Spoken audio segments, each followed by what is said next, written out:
मध्यमवर्गीयांचं सामान्य माणसाचं कंबरड मोडलेलं आहे। एका बाजूला बेरोजगारी प्रचंड आहे या देशामध्ये आणि या चुकलेल्या परराष्ट्र धोरणामुळे आता पेट्रोल आणि डिझेलचे दर वाढलेले आहेत, गॅसचे दर वाढलेले आहेत।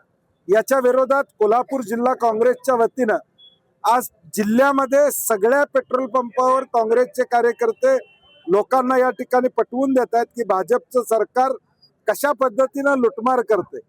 इकडं शेतकऱ्यांना खतं मिळत नाहीत, शेतकऱ्यांना त्या ठिकाणी डिझेल दरवाढीमुळे फटका बसलाय, महागाई वाढत चाललेली आहे आणि आज तर कोल्हापूर जिल्ह्यातली परिस्थिती अशी आहे की 30% पेट्रोल पंप बंद आहेत। म्हणजे लोकांना पेट्रोल पुरवठा देखील व्यवस्थित करू शकत नाहीत। त्याचा निषेध करण्यासाठी आज जिल्ह्यातल्या सगळ्या पंपावर काँग्रेसचे कार्यकर्ते या ठिकाणी उतरलेले आहेत। नाही, मोदी आहे तर सब मुमकिन आहे, म्हणजे काही होऊ शकते। म्हणजे थाळ्या वाजवायला सांगतील किंवा टाळ्या वाजवायला सांगतील, आता काही होऊ शकते। त्यामुळे इकडं त्यांनी जाहीर केलं की लोकांनी प्रवास कमी करावा, पेट्रोल डिझेल कमी वापरावं, ते मात्र 10 देशाचा दौरा त्या ठिकाणी करतात। आमचं म्हणणं या 10 परदेशातल्या दौऱ्यातून नेमकं भारताला काय मिळालं हे थोडं जनतेला कळालं तर बरं होईल की या आणीबाणीच्या काळामध्ये त्यांचा दौरा आणि त्या दौऱ्यातून भारताला फायदा काय झाला, भारताचा रोजगार वाढला का, भारतातली महागाई कमी होणार आहे का, परराष्ट्र धोरणाच्या माध्यमातून डिझेल पेट्रोलचे भाव कमी होणार आहेत का, हे या ठिकाणी सांगणं अपेक्षित आहे। सरकारचे एक मंत्री म्हणतात 1 महिना पुरेल एवढा साठा आमच्याकडे आहे, मुख्यमंत्री म्हणतात काही काळजी करायचं कारण नाही। हे सुपरफिशियल सगळं आहे। लोकांना संभ्रम अवस्थेत ठेवायचं काम सरकार करतंय। लोकांना हळूहळू मग पंप का बंद पडायला लागलेत, पंप का बंद व्हायला, आता आज देखील मला आत्ता फोन येतात जिथं आंदोलन जाते तिथं सकाळीच पंप बंद आहेत, म्हणजे पेट्रोल डिझेल नाही आहे यामुळे बंद आहेत पंप।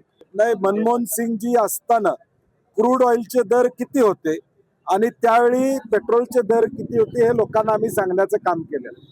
ज्यावेळी क्रूड ऑइलचे दर कमी होते त्यावेळी सरकारनं देशातले दर कमी केले नाहीत, किंबहुना ते वाढवूनच ठेवले। आता तुम्ही इराणच्या वॉर किंवा या लढाईमुळे हे झालं म्हणता, लढाईमुळे त्याला थोडा हातभार लागला असेल, परंतु तुम्ही गेल्या 5 वर्षामध्ये क्रूड ऑइलचे दर कमी होते त्यावेळी त्याचा फायदा लोकांना दिला का, तर तो दिला नाही। हे आम्ही लोकांना सांगण्याचा प्रयत्न करतो। नाही, ऑलरेडी त्याच्यावर आम्ही बोललेलो आहे, पूर्वी सुद्धा आम्ही कर्जमाफी केलेली, आता प्रत्यक्षात किती लोकांना लाभ मिळणार आहे हे या ठिकाणी महत्वाचं, आणि कर्ज माफ केलेल्या बँकांना सरकारकडून पैसे लवकर मिळणार आहेत काही महत्वाचं नाही। मी मगाशी म्हणलो ना, मध्यमवर्गीयचं कंबरड मोडलंय महागाईमुळं। आता लॉजिस्टिक म्हणजे जे माल वाहतूक व्यवस्था या देशामध्ये या पेट्रोल डिझेलमुळं त्याच्यात ब्लॅक मार्केटिंग चालू त्या ठिकाणी होईल।